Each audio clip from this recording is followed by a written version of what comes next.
Hi, everyone. Thanks for joining today. It is 10 a.m. Eastern, so we're going to go ahead and get things kicked off. My name is Adam Shao, and welcome to the live events training for today. For those who haven't participated in this type of session before, please notice there is a live event Q&A. You can pop in questions directly in there. We've got a team of people on our side that'll be answering questions in real time, and then I'll be taking your questions throughout the session today. So feel free to use that early and often, and let us know if you have anything you'd like us to address. All right, so today's topic is going to be Teams live events. My name is Adam Shao. I work with on the Microsoft team in our federal customer success space for our federal. So this is a government-focused event. So we'll be addressing government-specific tools and capabilities here as well. So feel free to ask any specific questions you have to your environment if interested. So a little bit about today's session. What it is, this isn't an introduction to Teams course. This is about Teams live events, which allows you to broadcast to thousands of people. So this is what we're using right now to host this session. We'll save time for Q&A at the end. Feel free to do a Q&A throughout. Typically, we've hosted this a couple times. This session is typically a little bit shorter than some of our other ones. There's a little bit less to cover. We'll stay on, and answer every question that you have. Don't worry. But just know that we probably won't take the full time today. It might be an hour, if that, but we'll have to see. Also, if you are interested in some of the other trainings that our team is putting on, we put these on multiple times a week. You can see the different topics listed up here. So this is all of the full training schedule for the month of June. So today we're closing out May with live events. And then each week you'll see we have a Teams fundamentals training on Tuesdays. That's really an introduction 101. So if you have anybody in your offices that are interested in kind of learning the basics on Teams, it's a great session to send them to. We have a Teams intermediate training on Wednesdays. That's more of a, 200 level. That's sort of more an advanced session on tips and tricks around how to use Teams and some of the more advanced functionality and capabilities in Teams you might want to think about using. And then on Thursdays, we have a special topics each week. So today is live events. Next week will be application integration, which is really just like sort of talking through third-party apps and what apps are available in Teams and some suggestions on how to use apps within Teams, because that's a really powerful capability. The smart meetings that you'll see like on the 11th, those are really all about meetings and how to run meetings effectively and how to use all the tools within Teams to run meetings. So just want to highlight some of the sessions coming up. Feel free to join any of those and send these along to your colleagues and really to whoever you'd like. All right, so let's get into the content for today. Within Office 365 or Microsoft 365 rather, there's really two types of meetings. So, Skype, Teams, whatever, there's really two types of meetings. The first is over on the left. So these are your standard Teams meetings that you'd have with your colleagues and at work, right? So these are very much peer-to-peer type meetings where everybody can collaborate together. Everyone can share their screen. You can come off mute, share video, right, and have that really kind of a natural meeting experience that you'd have in an office, but do it virtually, right? For this, just a couple like things to note. Maximum of 250 attendees in those meetings. So just know for like larger meetings, that type of meeting doesn't really make sense. You can only have up to 250 people, and even at 250 people, it starts to get a little, you just have to think through managing those meetings a little bit. So there are options within those meetings to, for instance, like set someone as a presenter. If you're organizing it, set yourself as a presenter, promote others to be able to present content, but then also everyone else in the meeting who is attending isn't able to interrupt the presentation and share content, right? So anyway, so just know that that's one type of meeting, right? The other type is what we're going to be talking about today. So these are really live events right here. These are our scale meeting solution. So these are larger broadcasts that enable attendees to engage, with the discussion, but it's more of a one-way discussion. So on our side, we have an organizing team. Over here, I'm presenting today, but we also have people on our side who are fielding Q&A and who'll be jumping in and answering questions. You'll hear from the team over here as well. And And then on your end, on the participants end, everyone is just a viewer, right? So you can stream the content one way, you can participate through Q&A, but at the end of the day, you're just a viewer and you don't know who else is in the meeting. So it's sort of anonymous in that way. So this is the type that we're going to be talking about today, this live events capability, how to set them up, what you need to know to be successful. So that's what we're going to be covering today. So a couple things to note. Live events have 10,000 attendees is the max, and actually it goes further than that or larger than that. So you can have 10,000 plus join live events. That's not a hard limit. So just know these are great options for, like, you know, town hall meetings for larger organizations. You can have tens of thousands of people join these calls. All right. So two things to know up top before we get into it. If you can't, so first of all, I'd recommend that you follow along with us today. If you know, so I recommend trying this along while I'm talking. I think it's a better way to learn if you can, if you're sitting down at your desktop. But what to know is if you cannot set up live events, like if it just doesn't show up for whatever reason, this is why. It needs to be first enabled by the administrator in order for you to actually utilize this capability, right? So I just want to highlight these two things. You know, if you're following along and you can't set up live events today, go to your IT group, your administrator, your Office 365, Microsoft 365 administrator, and ask them to assign you a stream license and to enable live events creation and stream. So those two things need to happen in order for you to use live events, but it's fully included in the product. If you own Office 365, I think at any level, live events is included. So if you have access to Teams, you have access to live events. So just know that. Okay, so when we think about live events and sort of making it successful, let's think about the different parties that are involved within a live event. Okay, so first you have the organizer. This is the person that sets up and schedules the meeting and designates the event team to that meeting. So they're really kind of that first phase of setting the team up, making sure the right people are involved, and then designating the titles, the roles for the different team members. And those different roles are producer. So the producer has access, so they would be the one who actually joins the meeting and sends the content live and manages the actual meeting. Okay, so this person, you can think of them as the kind of owner of the hosting meeting experience. They determine which content to display. They can also fully participate. They can take themselves off mute if they want. They can be a presenter as well. But the producer, that role is really the overall owner. They have the permission to do the most things out of the event team. And then there's the presenters. The presenters can only present content and answer Q&A. So the difference between presenters and producers is presenters can't actually start the event and go live. They can't manage which content is going to be presented, but they can present their own content and they can participate in Q&A along with the producer. And then you have attendees.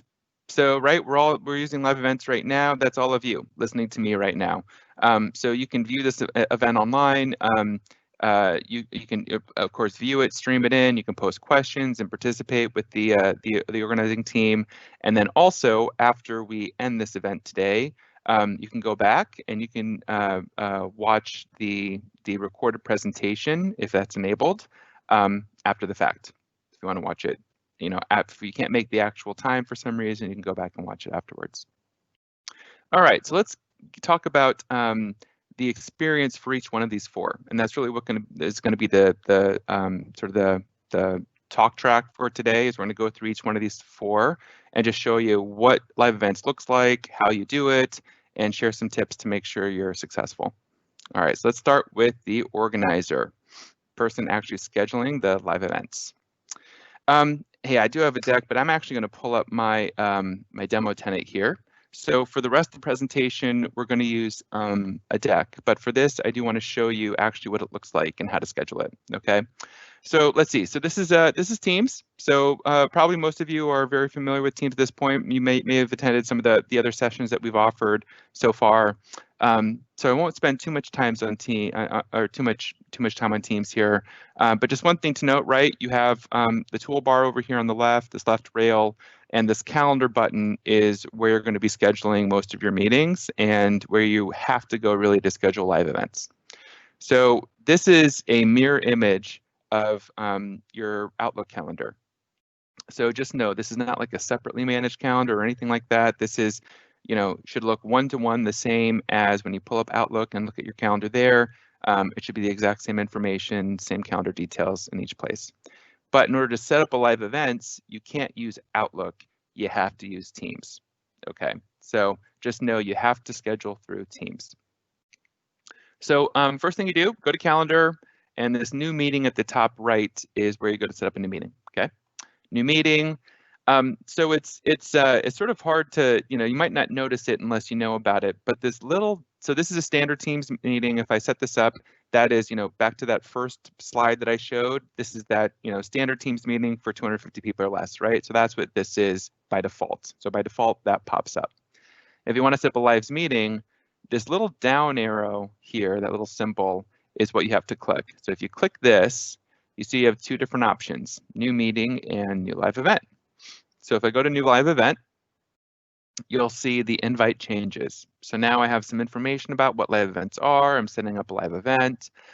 Same as before, I can just sort of put in, we'll do Teams training, put in detail. I can put the start time right, put any detail in here. Think about this, though, really as information for the organizing team. At the end of the day, all that the attendees will be able to, all that they'll be using is a URL. So the attendees for this session won't actually see anything you put in here.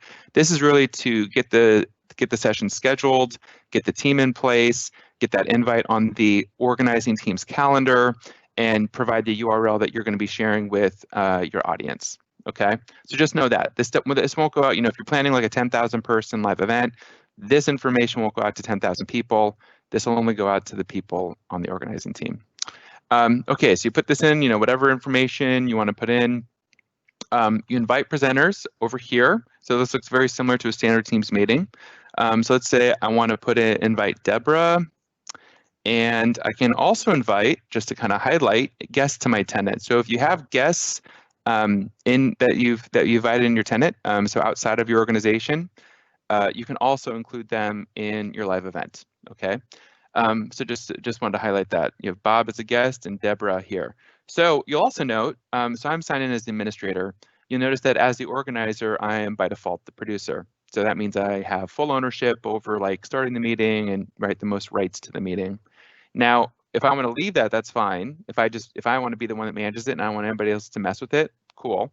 But also I can choose to elevate other people to do that as well. So by default, when you add new people in to the organizing team, they're assigned the presenter status. So back to that like second slide or whatever that I had, the presenter, again, they can share content, they can answer Q&A, but they can't manage the presentation.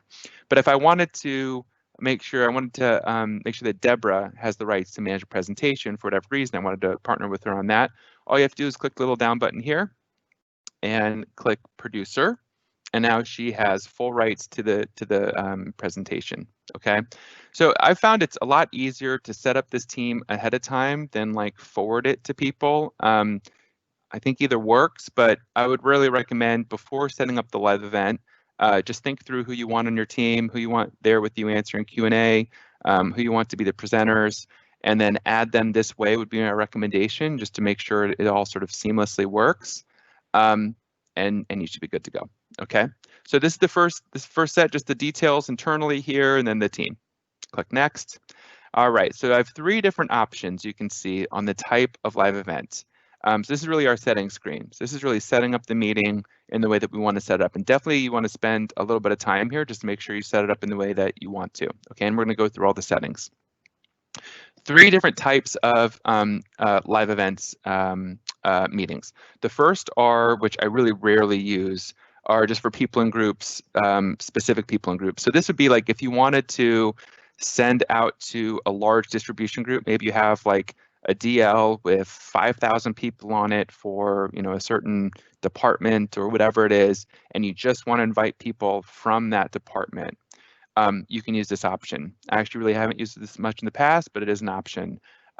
If you do this, then everyone from that group would have to authenticate in, okay? So just know if you're using this option and you're not in that DL, you won't be able to get into the presentation, right? So it really limits it. So that can be good and bad depending on what your use case is, but just know that if you lock it down to a specific group, then it's checking everybody, you know, before they get in, that to make sure they're in that group before they can join.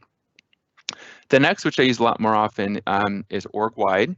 So this would be anyone within your organization. So think like in your tenant. So you know, my email address is adam.shao@microsoft.com. So if I click this one, everyone that has a microsoft.com email address will be able to join the meeting, but they do have to authenticate in again. So with either of these options, you know, you do have to authenticate in, which means that you have to, you know, log in with whatever identity management, you know, credentials that your organization enforces, and that you also have to have a license for Teams. So that's important, right? So you can't use either of these options for people that aren't licensed for Teams, okay?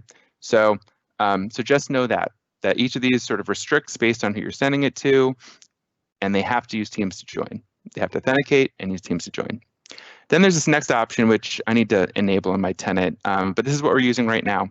This is the public option. So this means that anyone really in the world that has access to the URL can join. They don't need Teams, they don't need a license, they don't need to be part of your or associate with your organization at all, and they won't be authenticated in any way when they join.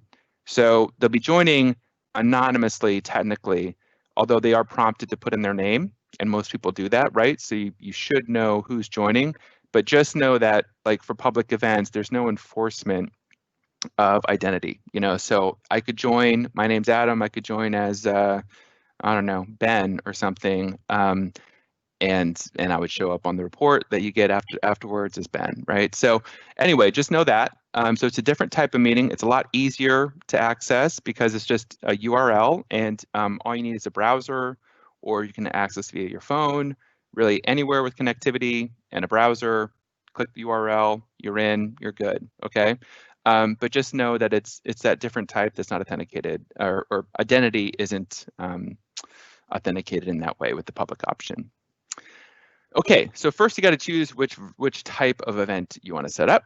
Click one of those, and now, so here's the big one. You got to scroll down. So I can't tell you how many customers I have, or this trips people up, and it tripped me up too when I was first learning the product. Is I just thought this was all there was at the beginning, and I just hit schedule, and really there's a lot more options if you scroll. Okay, so just know that. So scroll down a little bit and you'll see some additional stuff. So I'm going to go through these each one by one. One, the recording is always going to be available to presenters and producers. I think technically you could configure your tenant in a way, but anyway, by default, typically it'll always be available. So that just means that once you host an event, you can always go back to your meeting invite. You can click on event resources, and that's where we'll show you. That's where you get we'll show you here in a second how it looks. And you can download it afterwards, okay? So it'll always be available to the immediate team. This box is recording available to attendees, okay? So what this means is after the meeting ends, anyone can go to the original URL that you sent out, and they can watch the meeting after the fact. So this is really handy. So like, you know, no need to like jump, no need to like post the video anywhere. No need to manage the video. You know, you can just host a live event. You can make sure that this button is clicked. People can join the URL.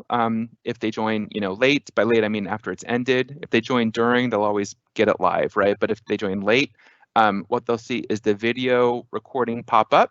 They can watch it on their own time, and it's great. It just sort of sits there. So that's what this is. So I'd recommend, you know, unless there's a reason not to, leaving that checked so people can go back and watch it afterwards if they're interested. The attendee engagement report, I would always say check that as well. That's basically a report that is provided to just the organizing team, not attendees, just the organizing team, that shows who joined and some details about the people who joined. Okay, so you can download that. It's like an Excel document that you'll have access to afterwards, and it's really a nice way to track meeting participation, right? So to click that, and then here's the big one. The Q&A button is not clicked by default. So this is one to really watch out for. You have to go in, scroll down, and click the Q&A if you want Q&A enabled. If you don't have Q&A enabled, it just won't be there, right? It'll be, everything else will be the same about the live event, but there'll be no ability for attendees to ask questions, right? So also, I can't tell you, there's been quite a few times where we're setting up an event, that button isn't checked, and then we have to scramble and set up a new event, 5 minutes before or whatever. So this is a big one to watch out for. Just make sure if you want Q&A included in your live event, scroll down, click the Q&A. This, I'm not going to get into this too much. For most of the sessions that I do, they're like from my work computer and from Teams. But if you are in, like, you want a more professional, sort of like professional grade presentation with like multiple monitors and that kind of thing, you can click this, and then you have some additional options for setting that up. So that would be like, for instance, if you wanted like to show multiple video screens at the same time, that's not something that's capable out of the box for live events, but you can include an encoder, an external app, and do things like that. So we won't get into that in this presentation, but just know that's a possibility. It's a full grade like professional presentation solution as well. So if interested, if that's, that's an option. And then this last one is where to send people to if they have questions. There's a little help thing there. This is where the default is. So if you all click that, you'll be redirected there. But let's say you wanted to redirect people to your internal portal, your help desk team, whoever, you can just put in the URL there and then use that. Okay, so going back to schedule.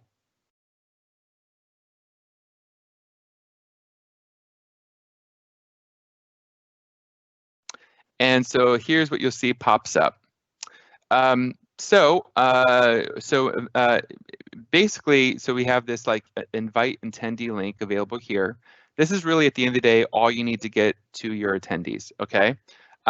So first thing to know, click that, it's copied to the clipboard, and then you share this with your attendees however you want. You can do it through, a standard Outlook email. You can do it through like a public posting on like, Facebook or LinkedIn or something. You can do it, you can share this however you want to share the URL. At the end of the day, all people need is that URL to join, okay? Yeah, and then you'll see here who the team is. It summarizes when. If I wanted to cancel for some reason, I could. So when I said that you could go back and download information and documents after the fact, this is where you do it, the Live Events Resources Center. After this is recorded, or after the event has ended, you'll see a bunch of stuff pop up here, such as the recording for the event, the attendee report, and other like resources that are associated with it. So just know, if you need to find that stuff, you just go back to the original meeting invite and it's included there, and do that through Teams, I think is the easiest way. When you actually want to start and start hosting the meeting, you click join. And also, just like any other Teams meeting, you can also chat, which schedules like a chat bridge for the organizing team, and you can use that to like share documents, collaborate on documents, do stuff ahead of time that you need to do to prepare for the event. So that's nice and handy, kind of keeps it all nice and tidy. Okay, so gonna stop there with organizer. Do we have any questions before we go on to hosting a live event that you want me to address? Hey, Adam, it's Roy. One thing I do want to point out real quick is if you have a license for a conference line and there is a phone number assigned to this live event, that is for producers and presenters only.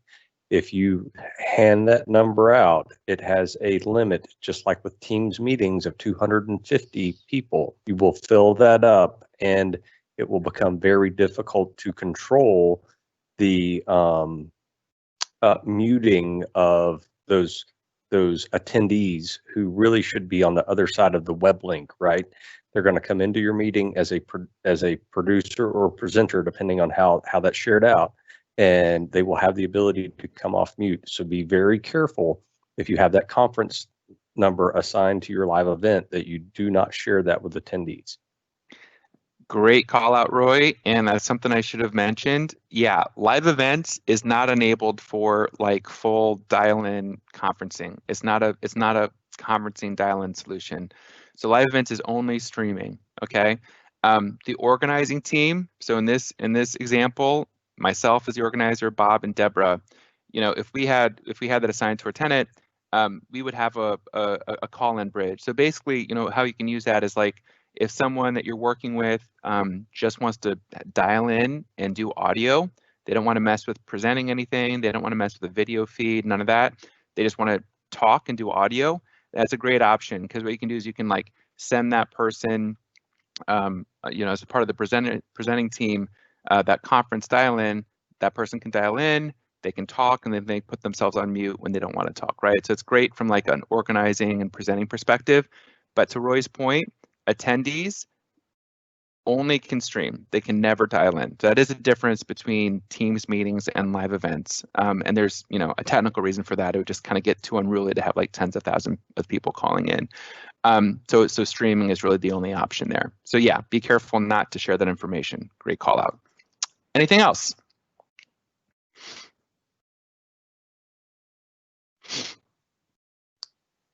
No, Adam, I think we're good on this end for now. Thank you. Okay, very good.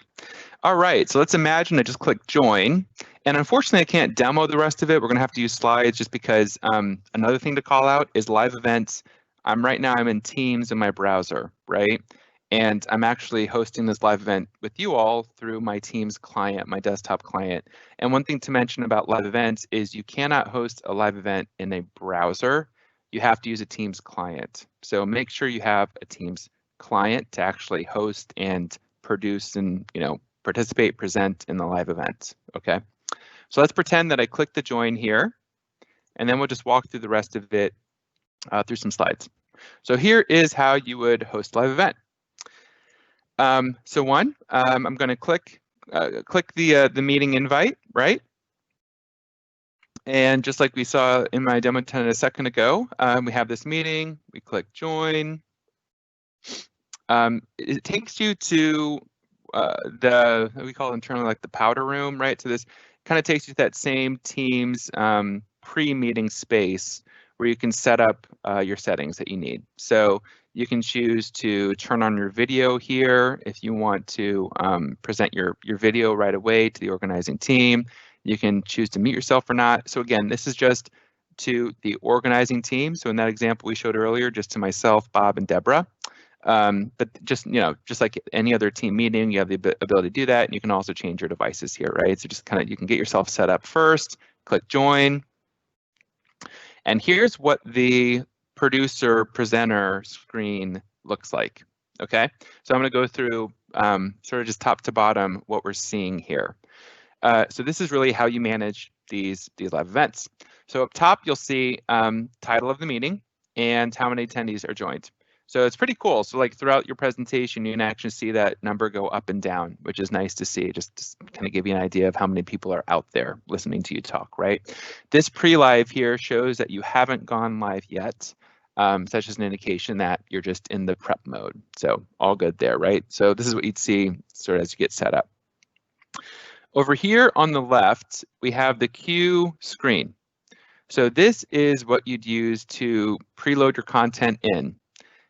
Once you preload your content in, well, actually, let me just say first, there's two options with preloading your content in. There's the full option where that's what I'm using today, is this one. But also, if you click this one, it would also set up a video feed. So basically, your options out of the box, you know, without encoders or anything fancy, your options out of the box are to share either a feed. So right now, I'm sharing my desktop. You could also choose to share like a PowerPoint or something else, right? Just that, or just that and a video feed. So you have to share something. You can't start a live event with sharing nothing. So even if you want to host a live event and you have like, you don't have any slides, you still would need to pull together, let's say like one slide, maybe like an overview slide of what the event is. Hey, we're starting, at 10, we'll close at 11, welcome. And you need to at least put that up. So even if it's an only audio thing, you need to share something because something needs to be presented to attendees when they join. Okay, so that is a requirement. So you have to share something. All right, once you choose what you share, and basically, yeah, okay, so how you do that is sort of like a standard team meeting down here. So you can click share, you choose what it is that you want to share, and then that then pops up. Actually, let me see. I might have some slides here later, but I'm just going to talk through it real fast. Then it pops up here as your sharing slide, right?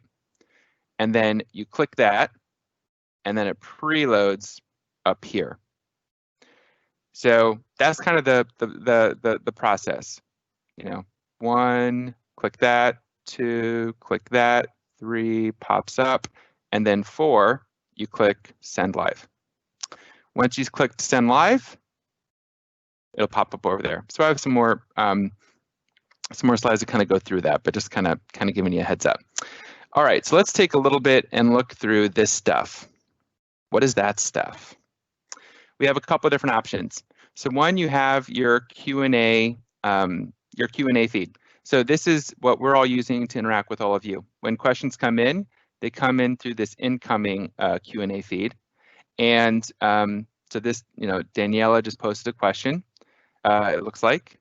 Oh wait, no. Anyway, okay. So incoming comes there. Live are the questions that are live. So Daniela actually posted this as an announcement. So if you see down here, it says make an announcement. I had an announcement in the beginning that said, hey, welcome, we'll start at 10 a.m. EST. That's how I made that, is this box down here. It says make an announcement. Incoming comes in, you answer those directly, and then you can publish them live if you think they'll be relevant to the larger audience. Okay, so that's the first thing. So Q&A, it's a little different. I would definitely, as a best practice, recommend having someone, at least one other person with the live event managing it with you, at least one other person there to answer questions as they come up. Because it's hard to both present and answer questions in real time, especially if a large group when questions are really coming in. So definitely best practice, at least have one other people and kind of give you all an idea. We have today 4 people on our side that are here just to help with questions and to pop in and answer, right? And then you have me as a 5th person actually leading it. So just know that, at least I would invite at least one other person. Okay, so that's where you access Q&A. Next thing, let's look at comments. So think of this again like a standard Teams meeting, okay? So I know it looks a little different, but now as the producing team, right, I'm in a standard Teams meeting with these 3 people. We can all come off mute. So by the way, like if Abby wants to come off mute, she just clicks that button. Or if Rob wants to come off mute, that button, or if Daniela wants to share. Yeah, go ahead. Nope, I was just coming off mute and showing how easy it was. Thanks, Abby. So anyway, so they can manage themselves that way. And it's, just that easy, just using that stuff down there. So this comments thing, this is an internal team chat. So like while the presentation's going on, you might just want to chat about stuff behind the scenes, right? Like maybe, maybe I'm not, as a presenter, hitting on some point that the team wants me to hit on, or maybe there's a technical thing that comes up, whatever the reason, you want a space where just the team can chat with one another. And that's what this offers. So think of it just as sort of like a standard Teams meeting chat, not available to participants of the live event, just available to the organizing team. And it works just the same way. So you type in your question, you can have, the advanced sort of text features that are available in Teams. Again, very similar functionality to a standard Teams meeting. So I just popped up this meeting here. Now everybody on the organizing team can see it and someone can respond and like and that kind of stuff. Okay, oh yeah, now we're going to go through share. So I jumped the gun a little bit. Okay, so when you click share, so this means that I just want to like share some content. And you'll see again, very much like a standard Teams meeting now, this bottom box pops up. So I can choose to share my desktop. I can choose to share a window. And if I were to scroll down a little bit, I can also choose to share like a PowerPoint file or a browser or a specific application, basically. So you set that up, and once you click that, it'll pop up as content here. And then once I click this content, it'll be preloaded up to this screen. Okay, so that's basically basic process. Share, click, gets preloaded. Oh, great. So Abby showed here, if I use this little feature here, you can see Abby's now over to the side. That's her video stream, and then her content is to the right of her, right? So either option is available, depending if you want to put yourself out there on video or not. And maybe I should have done that today. Click send live, and now we're sending that over that live over to the live event. So this is still in pre-live mode, right? So everything I'm doing here is not available. We haven't started the presentation yet, none of that. But we're just getting ourselves set up. We're chatting, we're talking with another, kind of getting ourselves set up as an organizing team to get ourselves settled and ready for the presentation. Then, ready for go time. Okay, we got everything set up. We're sharing our screen. We are ready to go.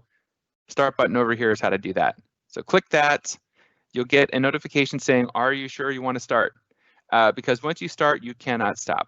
So just know that. Do not ever start a presentation on a bridge that you're using and then try to stop it and then try to come back to it. You can't do it. You got to, like, once you start, you've done it, you're going, and you got to keep going until you finish. So this is just asking you, okay, double checking, are you ready? Okay, let's say we're ready. So you click continue. And now you see this has changed. The boxes have changed from yellow to red. So now it shows that I'm live. Now over here, this box is now red. This box is yellow, meaning it's not being presented. And this is the content over here on the right that's being shared. Okay. So we're going. Again, we see how long we've been going, how many attendees are up there. And then all the tools are still available once we started live. I can still chat with everybody. I'd use the Q&A to field incoming questions and all that good stuff. And then, yeah, okay, so I'll kind of stop there. That's pretty much the details on presenting. Just know that, in order to actually click this and go live, you have to be a producer. In order to set this up and everything, you have to be a producer. A presenter can't choose to go live. They can only share their content on their end. Okay, I'll stop there. Do we have any questions in the queue that we can address?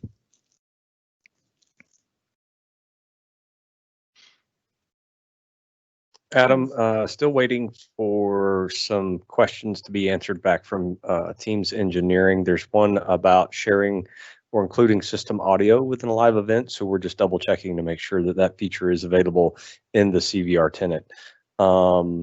A question about how do you assign the moderator role? So just like with this event, there's a lot of pre-planning that goes on in the background.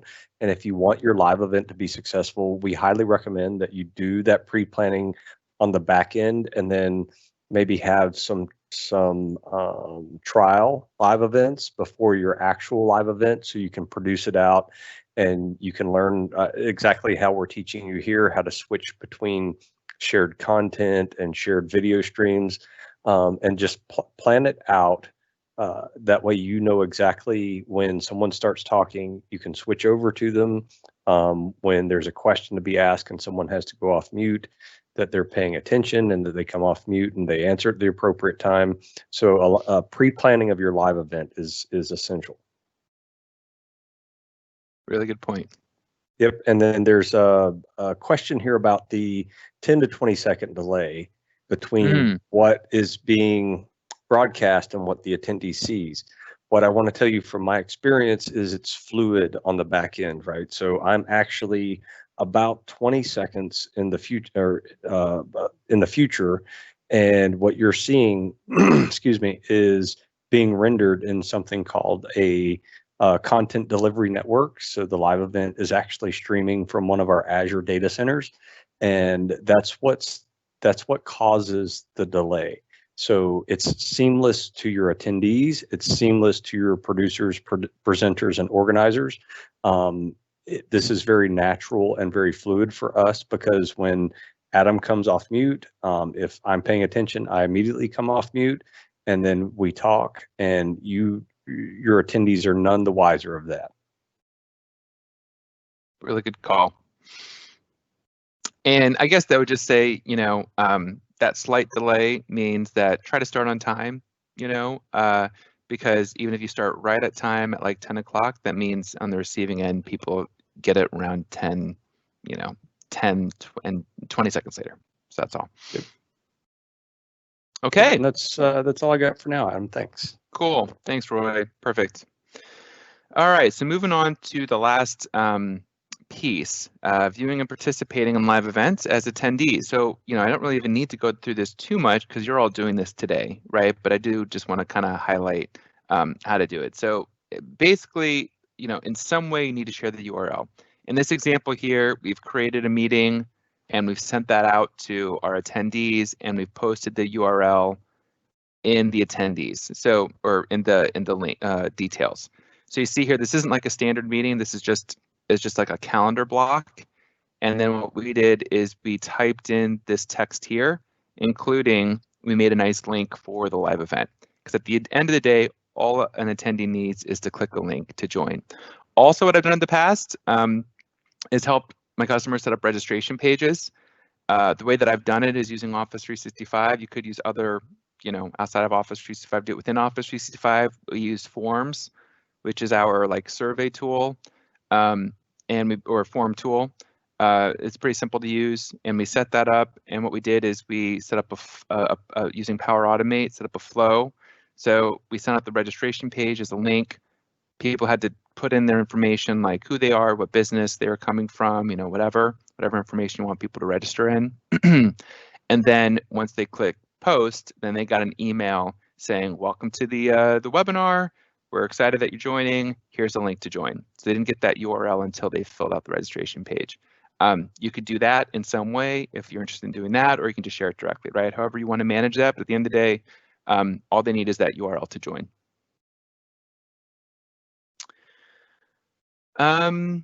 Yeah, and this is just showing what the screen is that you're all looking at. So I don't think I really have to talk about it too much, but right, you can use up here to participate, you can leave, you can answer questions through there, you can set up your settings if you want to, listen out of a different device or whatever it is that you need.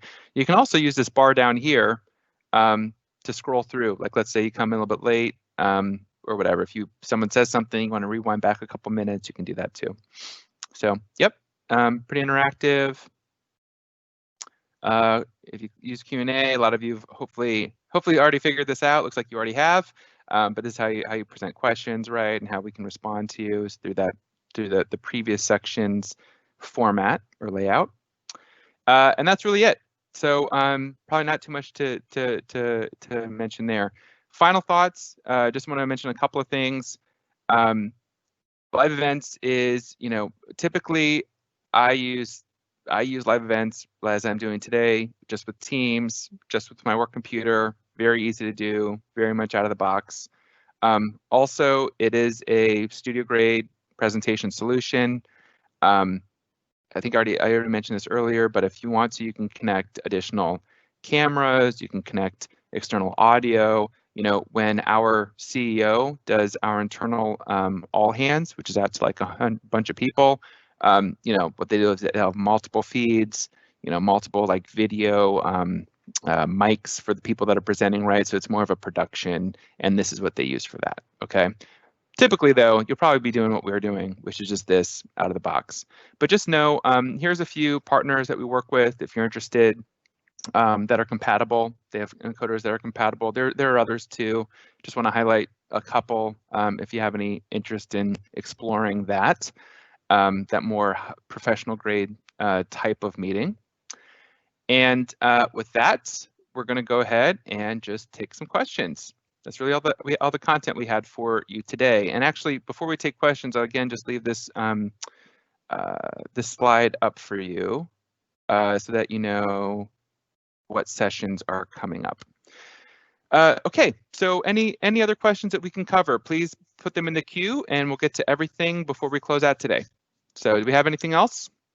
Hey, Adam. There's a question about how many producers or presenters you can assign to an event. I'm going to go out on a limb and say I don't know exactly how many you can assign. I think the cap is just like a Teams meeting of 250. But what I do want to let you know is that there's a hard limit on the back end of the number of video streams. So only 9 people can be sharing their video at a time.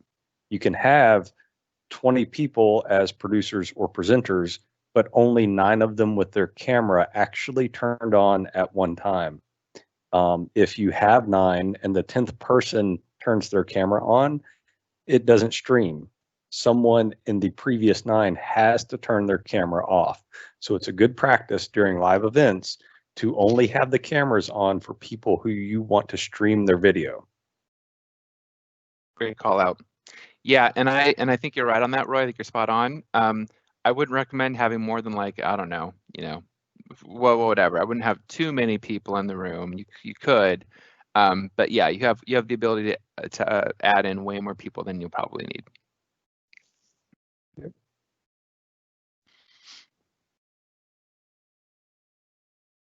Any other questions for us? Yeah, so they're still asking about the presenting audio during the live event. I am still working on that. I've been able to get up with Teams Engineering, and they're checking the GCC tenant to find out if that's available. Sorry, if what's available? What do you mean? A sharing system audio. So during a meeting, Oh. when you share like Yeah. Edge or something that has audio, Gotcha. yeah, we're checking on that on the back end. Cool. Yeah, so that's if you like wanted to present a movie and include the sound for the movie. Yep. Correct. Got it. Yeah. Got it. Y'all ask some questions because we're here and this is your time. So that's what we're here for. Please share with the producers. Oh, yeah. So Go ahead, Roy. this is a good call out.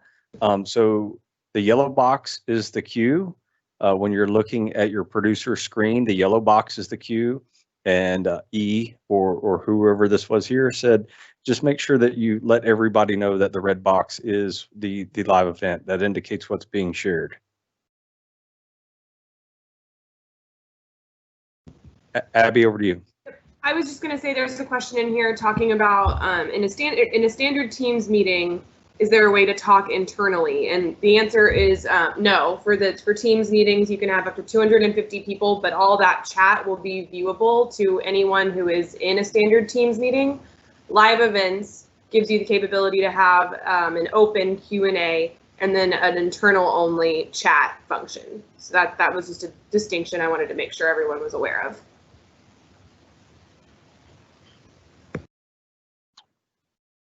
Thanks, Abby. Looks like we have a question from Kim about queuing up presentations. How many different presentations can you queue up? Is it just one at a time? Yes, the answer is just one at a time. Yeah, you can't queue up like multiple, just one at a time.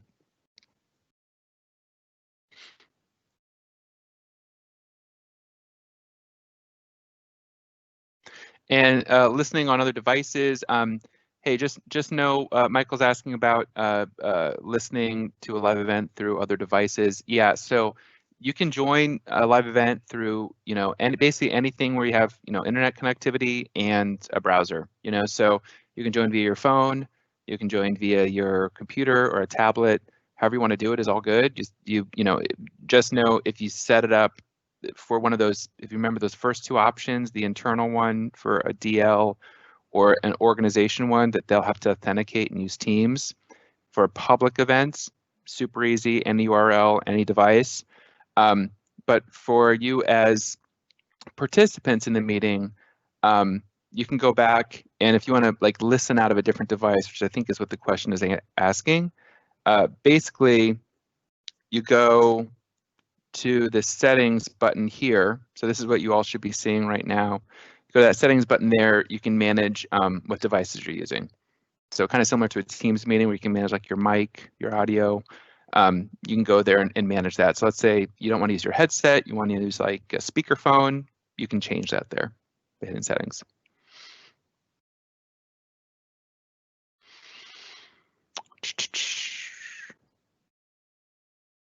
A size limit for presentations, not that I know of. Someone's asking if there's a size limit for presentations. No, right now I'm just sharing my screen, so the size of the actual PowerPoint doesn't matter. If I wanted to just share my PowerPoint, there might be a limit, but it's rather large if there is. I've never run into that being an issue.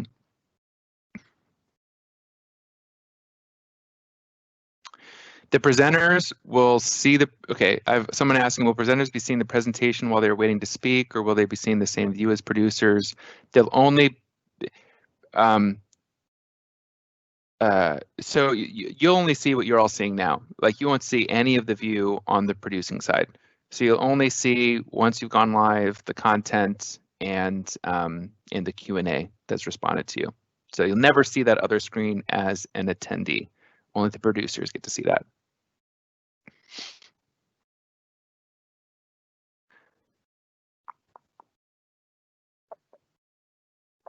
Okay, I don't see much else. Anything that I'm missing all? Anything else that we should address?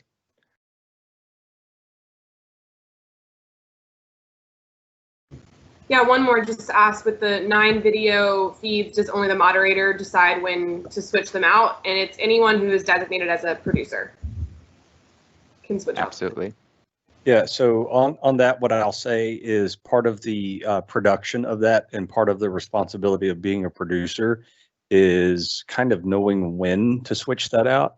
So as an example, team, if you don't mind, I'm going to switch my camera on.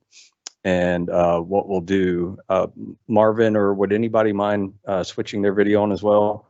So if you're sharing video, what you're going to see is that we have the ability to actually push that over to live. So I'm talking for a few moments, and in my experience and what I've taught other people to do is when another person starts speaking, such as Adam, when he starts speaking, the producer would cue Adam up, and then they would shoot that over to live, and then Adam is now on the live stream.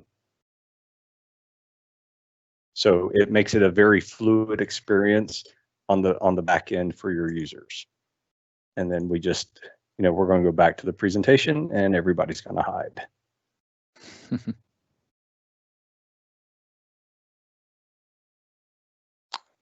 Muscle memory is the best way to use this tool. If you go in and you schedule live events, pre-training live events, or just go ahead and go in, play with it, make sure that everybody's comfortable either being seen or being heard. Pre-planning is the key to your success.